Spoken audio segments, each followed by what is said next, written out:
코로나 때부터 일본과 밀월 관계를 맺더니 베트남 인플루언서들은 한국을 조롱하고 베트남 정부는 베트남에 진출한 한국 기업들의 돈을 뜯어내며 한국의 뒤통수를 제대로 쳤죠.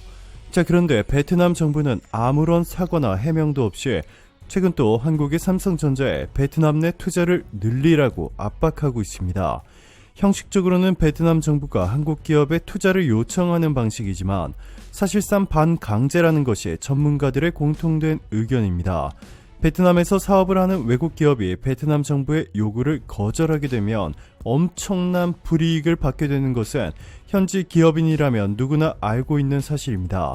실제로 지난해 베트남의 부패 지수가 악화되어 한 해 전에 견저 10단계나 추락한 117위를 기록했습니다. 전 세계 180개국 중 117위인데요.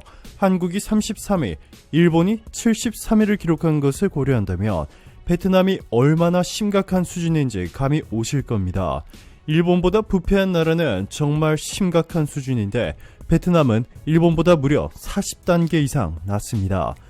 베트남에서 부패에 불만을 느끼는 사람은 많지만 적극적으로 개선하려 노력하기보다 대체로 현실에 순응하려는 이들이 대부분입니다. 또 고위층의 권력을 이용한 부패도 큰 문제지만 일상생활에서 부패와 부조리가 너무 자연스럽게 이루어지고 있습니다. 빠른 일처리를 위해 뒷돈을 주고 위법을 눈감아주는 대가로 뇌물을 주는 것을 당연하게 생각하는 분위기죠. 자, 그런데 이렇게 한국의 뒤통수만 치는 국가 베트남 대신 최근 중국을 제치고 세계 최대 인구 보유 국가로 등극한 인도가 한국에 파격적인 제안을 해 난리가 났습니다. 홍콩 사우스차이나 모닝포스트에 따르면 이달 초 인도의 전체 인구수가 14억 1,500만 명을 기록하고 얼마 전 중국 국가통계국이 발표한 중국 인구수 14억 1,260만 명을 뛰어넘었습니다. 이렇게 세계 1위 인구 보유국이 된 인도가 삼성에 파격적인 제안을 했습니다. 4일 업계와 웨이보 등 외신에 따르면 MK 스탈린 인도 타밀나두 주총리는 삼성전자의 반도체 생산 공장 건립을 요청했습니다. 그 조건으로 스탈린 주총리는 삼성에 필요한 모든 지원을 약속했습니다. 투자금에 대한 재정 지원 외에도 관세이나 인프라 구축, 생산, 관련 파견직 인센티브를 주겠다고까지 했는데요. 즉 삼성 공장이 필요로 하는 도로, 산업용수, 전기, 심지어 전문 인력까지 인도가 대폭 지원하겠다는 것입니다. 베트남은 삼성전자를 베트남에 유치하기 위해 초창기에는 막대한 세금 감면 혜택을 제공했지만 최근에는 노골적으로 투자를 늘리라고 요구하는 등 인색한 모습을 보이고 있는데요.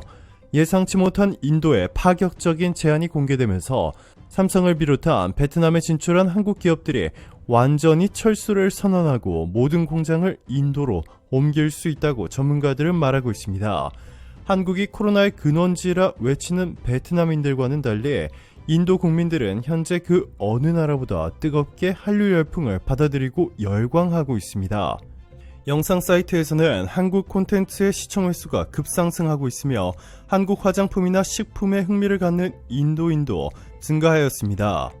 한국 화장품이 뷰티 관련 대형 인터넷 쇼핑몰에서 인기 브랜드로 여겨지고 한국의 면 제품의 수입량도 전년보다 배 이상 증가하는 등 놀라운 속도로 한국산 제품들이 인도 전역을 장악하고 있습니다.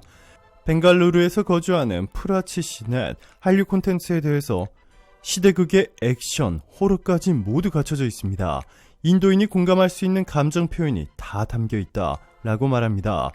그 외에 새로운 느낌이 없는 다른 나라의 드라마와는 달리 언제나 독특하다, 인도인의 감각에 가까운 느낌이다 와 같은 의견이 나오며 5명 중 2명이 몇 시즌이나 계속해서 이어지는 미국 드라마와는 달리 20화 이하로 완결되기에 시간을 적게 투자해도 된다라는 현실적인 이유도 제시했습니다.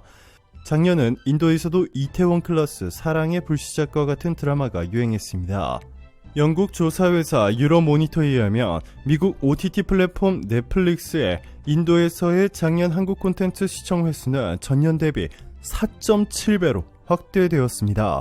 이뿐만이 아니라 인도에서 현대차의 점유율은 17.47%로 일본의 토요타, 닛산, 포드 이렇게 총 판매한 대수보다 무려 3배 가까이 더 많습니다. 또한 상위권 브랜드 중 기아차가 가장 빠른 속도로 성장하고 있는데요. 지금 인도 길거리를 보면 절반 가까이가 현대차와 기아차인 놀라운 현상을 보실 수 있습니다. 전문가들은 인도가 인구 14억 명을 돌파하며 중국을 제치고 세계 1위 국가로 등극한 만큼 삼성이 베트남을 손절하고 인도로 모든 공장을 옮겨 인도에서 국민기업으로 만들 가능성이 점차 높아지고 있다고 말하고 있습니다. 삼성이 인도에서 투자를 대폭 확대하고 인도 현지인들을 대규모로 고용하게 되면 인도의 국민기업이라는 이미지를 얻을 수 있게 되는데, 그렇게 되면 14억 명에 달하는 인도인들이 갤럭시와 삼성 TV, 삼성 냉장고, 삼성 세탁기, 삼성 청소기로 바꿀 가능성이 매우 높아집니다. 삼성이 베트남에서 인도로 옮기게 되면 한국의 LG와 효성뿐만 아니라 수많은 글로벌 기업들이 삼성을 따라 베트남에서 인도로 공장을 이전할 예정입니다. 삼성의 지정학적 투자 전략을 벤치마킹하는 기업들이 그만큼 많기 때문인데요. 베트남 현재 삼성 공장에서 일하는 베트남의 인구만 20만 명, 매주 2,500만 명의 새로운 베트남인들이 채용되고 있는 것으로 알려져 있는데요.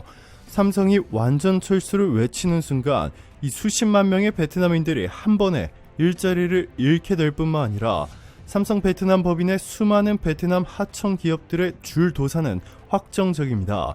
일각에서는 삼성과 한국 기업들이 베트남에서 철수하게 되면 베트남 도시 몇 개가 흔적도 없이 사라지게 될 것이라 전했습니다. 실제로 삼성이 중국에서 완전 철수를 외쳤던 지역 후이저우, 삼성이 떠나면서 지역 경제에 미친 파장은 엄청났습니다. SCMP에 따르면 공장 인근 업체의 최소 60%가 잇따라 문을 닫았고 후이저우 공장과 연계된 광둥성 내 공장 100곳도 생산을 중단했습니다. SCMP는 후이저우 지역 소비가 죽어가고 있다 라고 전했습니다. 후이저우의 한 편의점 주인인 리화 씨는 8월에 비해 매출이 80% 줄었다라며 약국, 슈퍼마켓, 식당, 임대주택, 호텔까지 삼성공장 직원의 소비에 기대지 않은 곳이 어디 있나 라고 호소했습니다. 중국인 삼성 근로자들이 살던 공장 인근 아파트 임대 가격도 뚝 떨어졌습니다. 공장 인근 식당 주인 리빙 씨는 지금은 텅 빈 테이블만 남았다 라고 말했습니다. 공장 폐쇄 충격은 후이저우에서 100km 떨어진 광둥성 둥관에까지 미쳤습니다. 한때 삼성 후이저우 공장에 납품하며 중국의 주요 로봇 산업 기업으로 떠올랐던 광둥 스마트 그룹이 직격탄을 맞았습니다. SCMP는 전문가를 인용해 삼성 공장은 후이저우에서 완전한 공급 네트워크 생태계를 만들었다며 광둥성 공장들은 삼성 없이 운영이 어렵고 작은 상점, 식당들은 더더욱 버틸 수 없다라고 지적했습니다. 이대로 베트남이 중국이 밟았던 전철을 그대로 밟을 것인지, 아니면 지금에서라도 늦었지만 한국의 진심 어린 사과와 함께 180도 달라진 모습을 보여줄지 이목이 집중되고 있는데요.